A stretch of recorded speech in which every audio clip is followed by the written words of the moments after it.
It's the Dell City Coaches Show with Coach Mike Dunn, Coach Jason Madonna, and your host, Cody Sparks. The Dell City Coaches Show is brought to you by Gregory's Sporting Goods, Redline Jiu-Jitsu, Nightfall Haunted Territory, and the American Broadcasting School. Hello and welcome to Dell City Eagle Vision's Dell City Eagles Head Coaches Show with Mike Dunn. I'm Cody Sparks, and joined today by offensive line coach Jason Madonna, and of course our director of operations keeping the show running, the Dr. Brad Reed, on the other side of the technicality, so we appreciate him for that. I mentioned we are doing the coaches show. We actually have multiple coaches, so instead of apostrophe S, we could do the ES today, and that's fun. Yeah, see, English. There you go, grammar. Yeah, public schools. Grammar. Got that. All right, we are on Altus week now. We'll be talking about the Bulldogs coming to town here soon. Do you want to recap this weekend's previous weekend's game of Midwest City? The Bombers got the best of us, 41-6 there, Coach. But there were a few bright spots. There was. We certainly want to mention our man Tyus Mesner. He was our Gregory's Get Her Done player of the game, so thanks to Gregory Sporting Goods for that. But first off, before even the game got started, Harley Kelton, Xavier Turner, Anthony Goodlow, Isaac Beverly, your captains for the game. Yep. Now, are we switching captains, or are they locked in for the season? How do you work that now? No, we've been switching every single week. We've kept Isaac and Anthony out there for every game, and then we switch the seniors. So we'll go through. We've got 16 seniors. We'll go through and we'll pick different seniors every week. I don't even know that we'll have Isaac and Anthony do all of them, but we're just kind of giving every guys that we think have deserved a chance to go out there and lead us onto the field. Guys that put in the work this summer, guys that put in the work since we got here in April, and everybody we've picked has been a guy that has bought in, that has jumped on board, hasn't hadn't asked many questions about why are we doing this, why are we doing all this crazy stuff. They've just been guys that have bought into what we're doing. So we're trying to reward those guys that have done good for us. Great. Now, Harley Kelton, is he one of your? Do you have a handle in some of his work? Yes, he's a center for us. Okay. Big kid, big body, senior. He played last year. He's got good experience. He's a good leader for us up front. Great. Now we know Xavier, also student council president, and I did notice Isaac. You got to use him more in the direct snap. We've got a Wildcat package that we've showed it before, and it just at that time it was a good spark for us. We were down on the 3-yard line. They pinned us down pretty deep, and he got us out of a hole there. I think he had 5 carries for 35 yards just right there off the bat. Right. So dug us out. We went to him a little bit later on. We actually our one score was out of our Wildcat package with Isaac. So that gives us a big boost. He's a threat back there. Anytime you can get the ball in one of your guys' hands, it's usually a good thing, and that's kind of why we did that. So yeah, definitely don't give Isaac very much space. He'll take advantage of it. Some of the things though, at least I happen to notice, kind of the maybe getting the pass protection you needed early was a bit of a challenge, and you maybe having to switch more to the run game, and not really to keep the also with the time of possession that Midwest City had, keeping your defense out there. So that we knew there was going to be some struggles there with our 2 running backs being banged up, and so Tyus, that was definitely the bright spot that we saw after the game, was that we did find a guy that we feel like can be an every down back for us. He'll still play a little bit on defense, but his role on defense was basically the 5th DB. He was coming in, he's kind of our nickel DB, and so to find a guy that can play every snap on offense if we need him to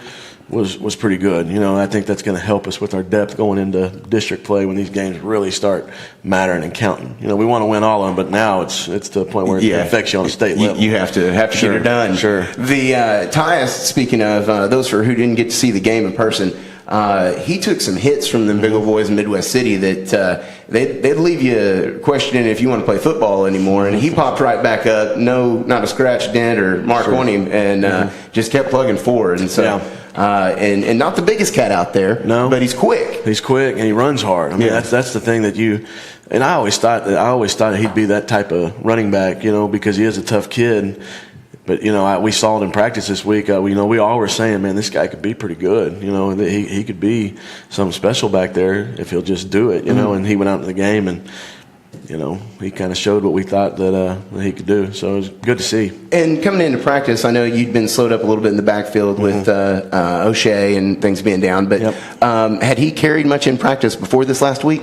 No, not much at all. Just in individual sessions, group sessions, not much in team sessions at all. Yeah. Wow. That's remarkable. He came out and Sure. Did he have nearly 100 yards somewhere in there? Yeah, somewhere right at 100. I think we rushed as a team. We went for about 160. So I think he had about 100 of it. His brother is also in the backfield with him. So Taylor. That was the other confusing thing going on there. I was like, Mesner on the wait, Which Taylor? Mesner? Yeah. What's crazy is Taylor's had, you talk about practice, but Taylor has been the one that has had way more carries in practice than Tyus, just because, we rotate him a little bit more, and he had started from day one at the position. Tyus, we moved him around a little bit, and he just didn't have as much of a role, but Taylor had a lot more reps in practice, so really it was kind of switch the roles.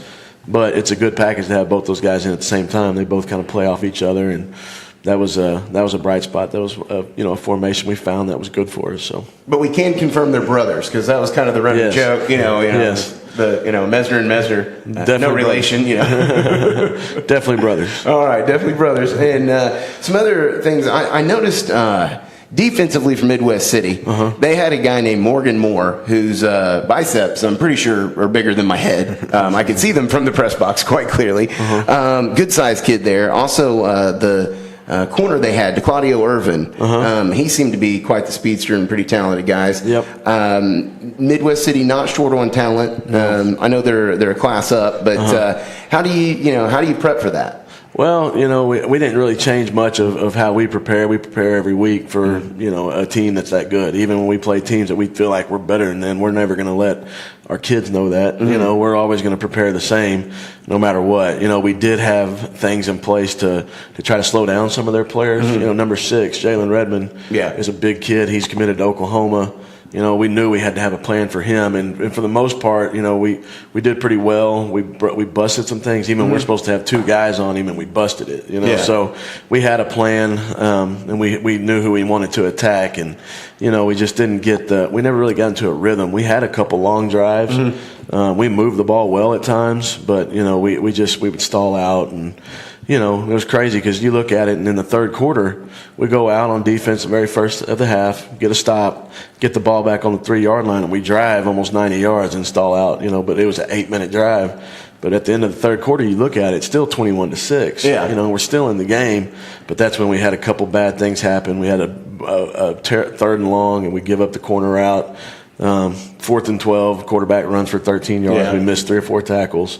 So then they score. And then the next possession, I think, is when we throw the backwards pass, and our kids stand there and look at it, and they pick it up and take it in. So at that point, at that point, it was kind of the wheels fell off a little bit. I was proud that our kids didn't fall apart. Game kind of fell apart on us, but our kids never did. They kept fighting. They kept doing things like we wanted them to, so I was proud of that. Now, going in there towards, say, the fourth quarter, it kind of looked like, hey, we're going to concentrate on the run, get out of here. Our possession time may not be there to, come back on it. Maybe get out of here without the injuries. I did notice, I'm not a coach by any means, but Midwest City liked to run it to the sideline a lot there. Maybe conserve some of that clock and then throw it deep. Yeah. They had a good game plan. The way they attacked us. So, and it's a numbers game. It always is. Anybody calls offense knows it's a numbers game, and you can't defend everything perfect. That's what we always say. There's going to be situations where one-on-one, we got to win the one-on-one battles. And the other night they won them. That was the thing. Their athletes made plays. And, and our kids, we weren't in bad shape. There was a couple times in coverage where they got behind us, but, we were still fighting, and we were still trying to make plays, and they just made more. And so, that credit to them. They're a good football team. I don't think they're going to lose very many games. No, they're going to have a chance to go win it all in their classification. And it's good for Middale. They're our rival, but that game's over now. So I wish them all the best in the world. We're all friends with those guys. Our kids are all friends with theirs. So you hate to do it. You hate that they're going to have bragging rights over you, but we're both going for something more than just they'll be next season. We're both trying to win a state championship right now, and I guarantee you they're not thinking about us at all anymore, and we're not thinking about them. So this is true. Sure. So moving on again, we want to mention Tyus Mesner, our Gregory Sporting Goods Dunn player of the game, and just a big talent from him. Sure. The few of the things there we on. Let's see, and Jared didn't get necessarily. it seemed like he was pressed a lot there. Yeah. Didn't necessarily have time to set up the passes. Sure. Some, weren't. I think if given a little more time, he wouldn't have been as pressed to get rid of the ball. Yeah. But overall, there, how did you feel about him getting out there and handling the situation? Well, yeah, there wasn't any freak out. I guess coaches, what we always say, we don't want our athletes to freak out, and that was never there. You could tell he was frustrated that he didn't have a whole lot of time to get the ball out, and when he did, he didn't make the throws that I think he wanted to make. We tried to check something. He tried to check us into a better play in his eyes, and that's when we threw one of the interceptions. But as far as him going out and leading, being the quarterback, he still did that just fine. There wasn't any bickering there wasn't fighting amongst each other. And you could see, there's times where, I don't care where you're at, any team, you get in a situation against your rival and you get down like we got down, but there wasn't, our kids just kept going out fighting. I always tell them to be businesslike, and you, as part of a business, part of a team, there's no room for infighting, And so, our kids kept their head about them. After the game, obviously we're disappointed, but handled everything, like a team that's going to go out and play the next week. Sun comes up in the morning, and you get ready for the next one. So. There you go. And the next one being Altus, the Bulldogs coming to town. Now, Jason, what? Now you do more offensive line, correct? Correct. I've seen some of Altus. They do a lot of motion and running and stuff where they pitch the ball and option ball. It goes everywhere. Where is there some things where you might say, okay, here's the kind of offensive blocking that you're going to see when you play that, where you might have something to interject as opposed to you're not actually, coaching any defense, but right. you can tell blocking schemes and stuff like that. Right. My biggest responsibility to help us prepare for Altus is make sure our scout team gives us the best look possible. Because when you play an offense like that, the speed level from how they execute it to what you see in practice can be a killer if you don't bring the right look. So that's kind of my role in helping us defend their offense, is to make sure our scout look is the best possible. And that includes getting our offensive line to give the same look that they're going to see on Friday night, and to make sure that our quarterback makes the reads that they're preparing to make, and that we execute their offense against our defense in practice so they're prepared Friday night. The more you see of it, the better chance you have. Sure. I believe Vargas, maybe the quarterback down there in Altus, big kid and salty. His dad's a head coach, so that doesn't hurt, does it? Anytime you play a kid who's a coach's kid, they know the game, they love it, they got passion for it. This kid's a quarterback, but he also starts on their defense too. So you don't see that very often. So he's a football player. And that's the thing. You're getting into a game, and it's going to be a 4-quarter battle, like all of our games. And they got a guy over there that's a field general. That he knows the game. So, you want to neutralize that and try to get after as much as possible. Give them different looks. Don't let them just have the same reads all the time. And switch up what you're doing. And I think we've got a good game plan for it. A lot of people are always, that you get the flex bone week, people are, because it is, just like Coach Madonna said, it's hard to get a good look at it. It's hard to get it figured out in a week on your scout look. Yeah. So we had our first day of it yesterday, and we were out of school, so we had a little bit more time to kind of prepare it. And, I think it was pretty good for the first day, but usually you get into these weeks by Wednesday, it's usually a decent look. And so hopefully, we've got one of our best athletes, young athletes, playing the quarterback position. So he's kind of the Vargas kid for us in preparation. And, I think we'll get a good look at it by the end of the week. And when they spread out there, and almost like it's an H-back, or what do y'all call the position that kind of lines up behind the tight end or the slot? The slot. Yeah, okay. we call those their slots. Okay. I can't remember what they call it actually in the offense. The A-backs, I think is what they call them. But in Flexbone, they have the name for those guys. Like the one that's right behind the quarterback, he's the B-back. I think the slots, they call them A-backs. We just call them their slots. Okay. And we call the fullback, the B-back, we call them the fullback. So our kids don't, they don't know any different. Okay. They know it's Flexbone offense. They've seen it the last few years, and they get excited about it kind of like we do. I mean, it's another challenge, something different you got to look at, and you're always trying to perfect what you do as a coach and as a player, and this is one of those chances to play that offense again and get a good look at it. And they've not been a stranger to scoring points the last couple of games. And I may have jotted that down there, but they've played Vernon, Texas. Yeah. Clinton. They played first, 19-0. Then Vernon headed down to Vernon, Texas, 40-18, and Altus wins that one, and then took on Elk City. Yep. The Elks. I tell you what, if y'all ever get out that way, there's a place called Simon's Catch just past Elk City on this little road down towards Mangham, and it's all you can eat catfish. And there you go. It's only open like Friday and Saturday, but it's good. Check it out. Oh man, you won't leave. You'll be there for like 3 hours. But they got up on Elk City 65-20. So certainly a high impact offense. Yep. And a lot of it, I guess, you're having to get lateral. Is there specific sets, or can you change up some things like that with your secondary to move your speed around? Yeah. It's just it's responsibilities. It's option football, so you can't have guys trying to do too much. You've got to do your job. You can't try to make up for somebody else's missed assignment.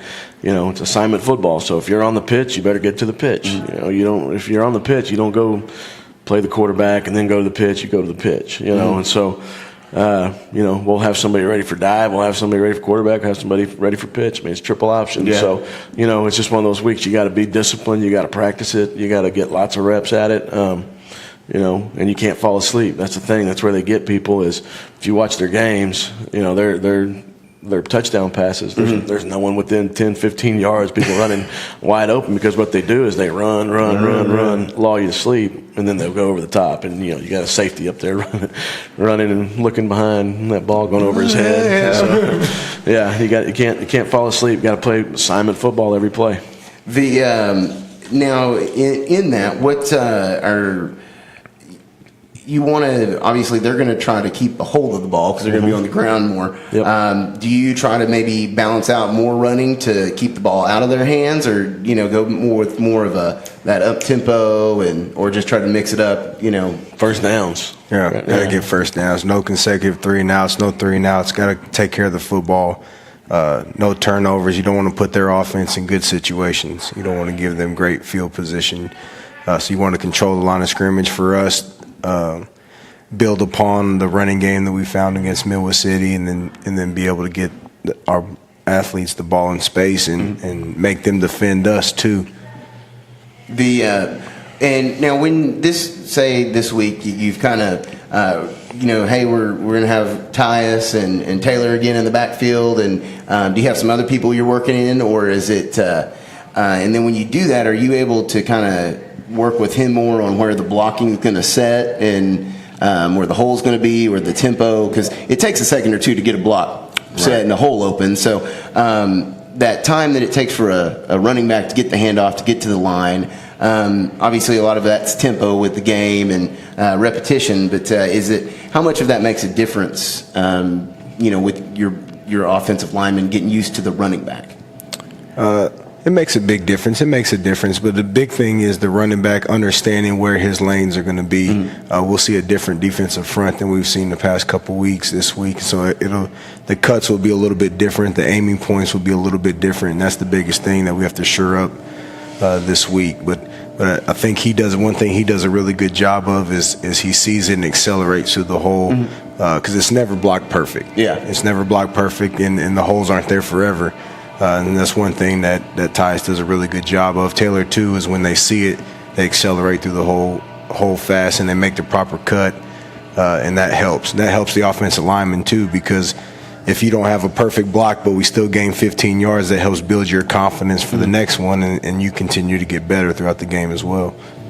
And now, is there, in blocking, I mean, most people aren't getting down in a 4-point stance these days, but is there, what's kind of the main technique that you teach, like when you put your hand down and those kind of things? Right, so in our stance, we're 3-point stance, so we're just one hand's down, so our other hand's ready to strike. And the biggest key is pad level and footwork. And especially high school football. Low man wins, it's a common saying. And also, whoever stops their feet first loses, pretty much. And so if we focus on those things and continue to get better at those throughout the week, throughout the season, we'll continue to get better as an offense. Great. Now, we should mention that Coach Madonna here was originally a New Yorker, and by way of the parents in Air Force, relocated here to Middale, went to Carl Albert High School, then on to Bethel College up in Kansas. And you were head coach at Bethel High School for the last 4 years before you got talked into coming and joining Mike down here. That's correct, yeah. I had the opportunity to become a head coach at a rebuilding program, and I took that. I learned some very valuable lessons, met some great people. Then when I had the opportunity to come back home to Middale, my wife's a teacher in Middale.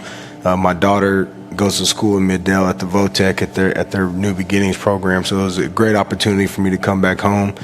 A lot of the same people I worked with in Middale prior to going to Bethel are still here, and so it was a real comfort coming back.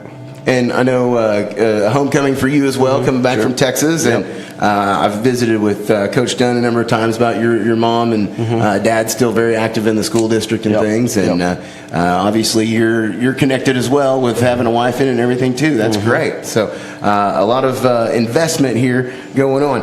We talked a little bit about Altus's offense. Obviously, you said we'll get some different looks defensively from them. What kind of thing do they do defensively that might be different? Well, we played 3-4 teams. They're more of a four-man front. They're a 4-3 defense. Coverages are pretty similar to what we've been seeing, but it's different when you put an offensive line. When you give them a different look, obviously you got to practice a little bit different. You've got to talk to them about the aiming points. You got to talk to them about where your double teams are coming from. I mean, it changes things a little bit. We've got base rules that we use, but you got to show them, look, here's your base rules, trust them, use them, but here's where they're going to be aligned. So it makes it just a little bit different. But our blocking schemes, we try to keep it simple, just to allow those guys to play fast and play tough and be aggressive. Let those guys back behind them do the athletic stuff. Make them do the work. We make those offensive line. We just want them tough, be mean, be aggressive, keep getting better at that every single week. We want those guys to be bullies eventually, and be we always tell them within the whistles, be abusive out there. Be mean, be tough guys. So really, that's what we practice on every week. Coach Madonna and Coach B, Coach Bynum's another one of our offensive line coaches. They do a great job of putting them on the sleds and putting them in the chutes and putting them on the boards. We got all kinds of toys for them down there that the offensive line are working on every single day. And I've told you before, offensive line gets more individual than anybody else on the football field, because there's a lot of times where, if you're out there throwing the ball around, they'll be doing pass pro down, and then, if we're doing stuff where we don't need them in a group drill, they're down there on those boards. They're down there on the chutes. So it's fun. It's fun to watch what these guys do with them. And now I should probably ask you, Coach Madonna, obviously, there's the battle of getting under the pads, right? But you can't hold, So where's the fine line that you see, that hey, the ref's going to let you get a little bit here, but is it the jersey pull or is it the? Yeah, it's anything that's extended from the body. So as long as you're within the frame of the body, you're typically okay. As long as your feet are running, you're typically okay. It's when your feet stop and they keep moving, you get outside the frame of your body. That's typically where the holding penalties come from, which we've been pretty decent about that so far this year. We had one crucial one last Friday that put us in a bad situation, but for the most part, our kids have a pretty good understanding of where their hand placement needs to be, and if they focus on what we emphasize with keeping their feet running, we're typically okay in that department. That way you're able to move with the block. You're not getting on your heels. Yeah, because it's when that separation happens and my hand's outside the framework of my body, that's typically, it's easy for the officials to see then that it's a holding call. So. Man, it's a tricky game up there. Yeah, it is. And now, do they at all still check jerseys? I know they do in the NFL for putting some kind of slickness on there. Grease. Yeah, grease in your jerseys, or not really. They do check like the equipment. They're making a big emphasis on that this week, or not this week, this year, making sure that kids are properly equipped. That has to be hard goods. You can't have like stitched in knee pads or stitched in thigh pads. It has to be something hard. So, and it's been a point of emphasis for the officials this year. Man, I remember pulling them side pads out and everything else. Yeah. Just maybe get lighter. Okay. Yeah. The couple other things I want to touch about. We talked about the volleyball ones last week, but the Dale City Eagles softball media guy got one of those too for those ladies. So very cool there. Yeah. And of course the fast pitch, slow pitch, all the Now, what are we in right now? We're fast pitch. Fast pitch in right Oklahoma, fast pitch softball is during fall. Okay, yeah. It's different. It's different for me because in Texas it's in the spring. It's the other way around. Yeah. I used to run around with a lot of softball players in high school. Watch out for that bunch there, guys. I'm just going to tell you. Some other things we want to mention that they got going on. Any other happenings here at DC that we want to mention? We got volleyball. We got the middle school conference tournament coming up this weekend. We've got our high school program. They're going to be starting their conference stuff. I mean, they're about 2.5 weeks out from playoffs, from regionals. So we're excited to see what they can do. They've been getting better. They won one of their games here recently, just a couple of days ago. That's been a fun group to watch, just because you can see the girls coming together. And they've been down a little bit in the last couple of years, and we got a new coach, and she's come in and she's tried to change some things. She's tried to make it more of a family, and you can see it starting to come together. So it's been fun to watch. Softball, they're working hard. Coach Hammer does a really good job with the girls. We got Coach Love, she does a really good job as his assistant. Coach Fowler, and then we've got Coach Burbank, who she played here. She was the first softball player from Del City to go get a Division I scholarship. Oh wow! That's great. So she went to Oklahoma, played for some really good teams at the University of Oklahoma. Yeah, back in the early '90s. So they've been all right there for a while. I think Patty might have been an assistant. Coach Gasso was an assistant, maybe the head coach her last year. I can't remember, but she's got a great relationship with Coach Gasso and the coaches there in Norman. So it's been fun to watch her work. It's been really cool. Well, that's definitely a bonus. All right, a quick overtime question round before we wind it up here. Coach Dunn, 3 bands or music artists that either from kid to now that you just can't quit. Oh, man. I don't know. That's tough. I listen to a lot of different music. You're getting this question next. So you might start pining away on that. I don't know. Radiohead's been one of the ones I've really liked my whole life, and anything they put out, I get into it pretty good. Who else? One of the newer bands, Parquet Courts, is a newer band that I've been listening to a lot. There are a couple guys out in North Texas that I knew. And they're in that band. They're in New York now, but that's another one I really like right now. Jason Isbell, he's kind of a singer-songwriter. He's actually coming to the Criterion here in a couple weeks, so kind of looking forward to seeing that one. But I don't know. I'm all over the place with the music. That'd be a whole other show. There we go. Well, we'll record that one soon. Now, how about you there, Jason? I don't even know if I can name 3 bands or artists. I'm not a big music guy. I listen to a lot of talk radio. But there you go. A funny, interesting is I grew up listening to what my dad listened to. So I actually grew up listening to the Beach Boys a lot, like old stuff like that. So I couldn't even name the artist, but that old time rock and roll stuff, I still kind of like that. I listen to a little bit of everything. Just whatever's on the radio is good for me. I got you. Sloop John B. Well, we appreciate you joining us today there, Coach Madonna, and working with the Hogs. That those big guys helping our guys score. The most thankless job in all of football. The unsung heroes. Yep. Well, for Brad Reed running the technicals over there, and myself, Cody Sparks, head coach Mike Dunn, and offensive line coach Jason Madonna, we want to thank you for tuning in to our weekly Coaches Show here for Del City Eagle on Eagle Vision. We'll see you next time. Be out there this Friday at 7 p.m. as Altus comes to town to Robert Kalsu Stadium here in Del City, America. We'll see you there. White out. Bring your white.